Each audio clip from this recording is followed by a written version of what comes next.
Okay, I realize that this isn't technically chapter 14, but I sort of recorded this with the Awakened Dharma fight, so I guess I just sort of think of this always as chapter 14. Usually chapters end with the boss, so I'm not sure. This pyramid section is sort of just fits in between the two chapters for me. Anyway, I hope that's not too much of an inconvenience. Now, that chest has a great spirit elixir. I'm maxed out, so I don't need it.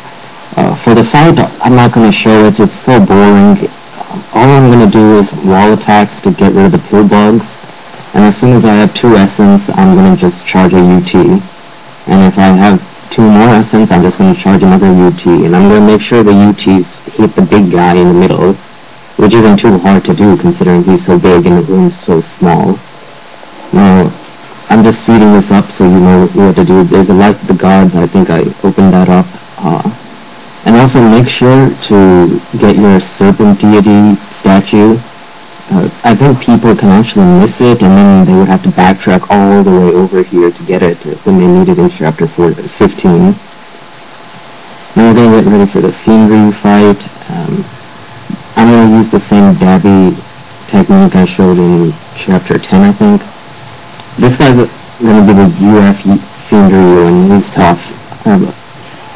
Arguably, he's pretty much like the dabby Fiendry, except that once you get his health down, he's pretty much a monster.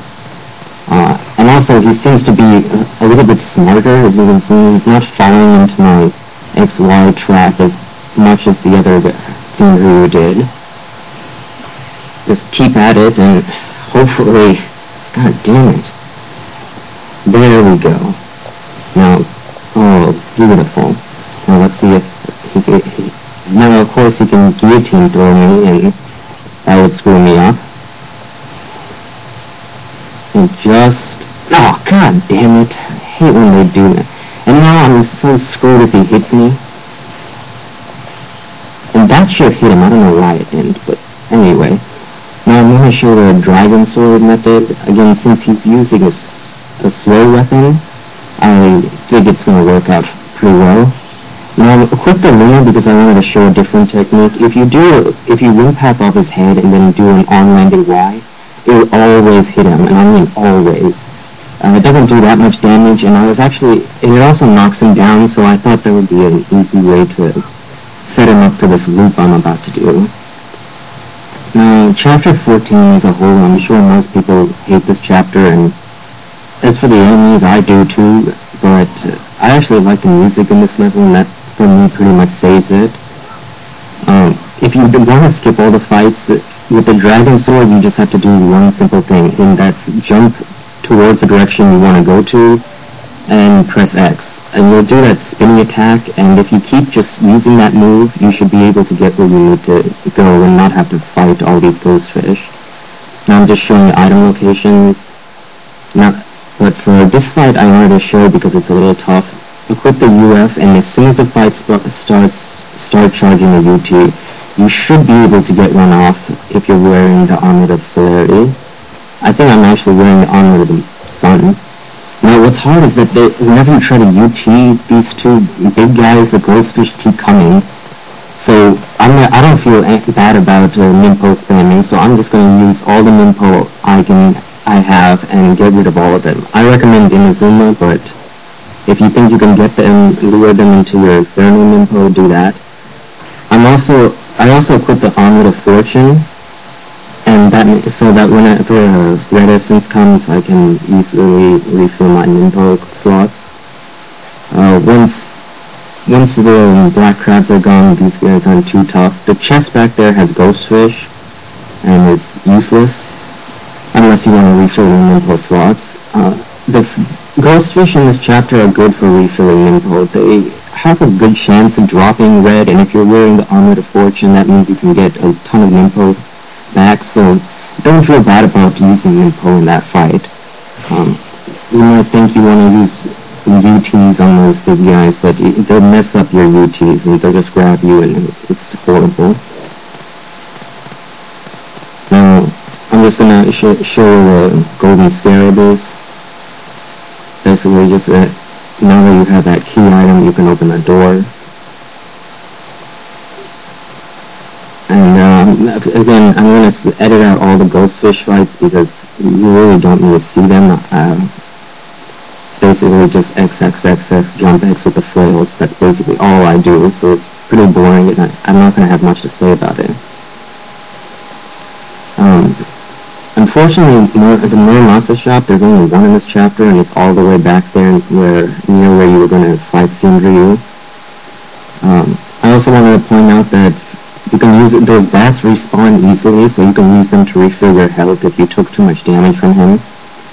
Right now I'm maxed out on essence. These ghost fish drop a ton of essence, and with the yellow amulet, I don't know what it's called, benediction or something.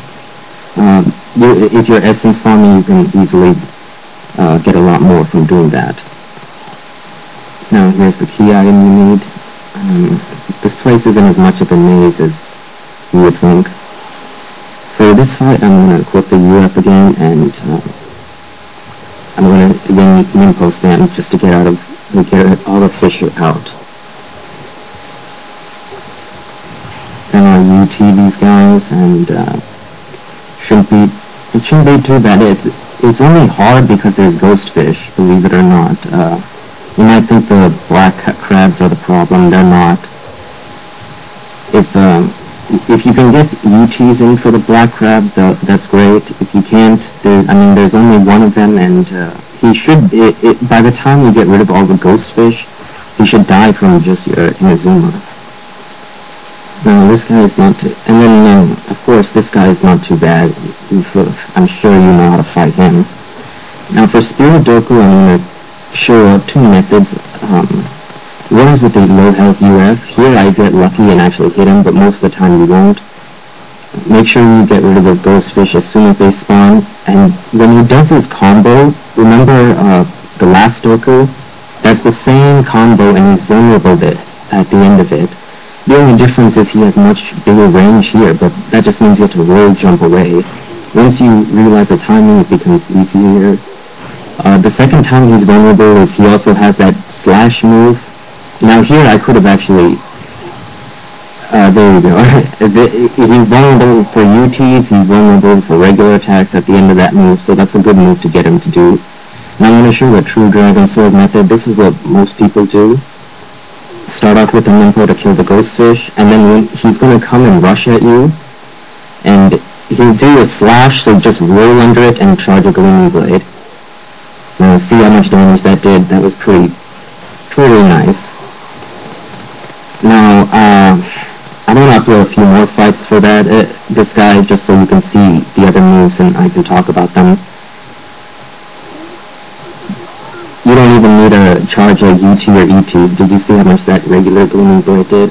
Now I'm just going to make sure I don't absorb the essence and charge a Gleaming Blade again. And now see, I could hit him at the end of this, but I don't want to be bothered by the ghost fish. And here's that second move where he's vulnerable. Make sure you just roll to the side and then attack him.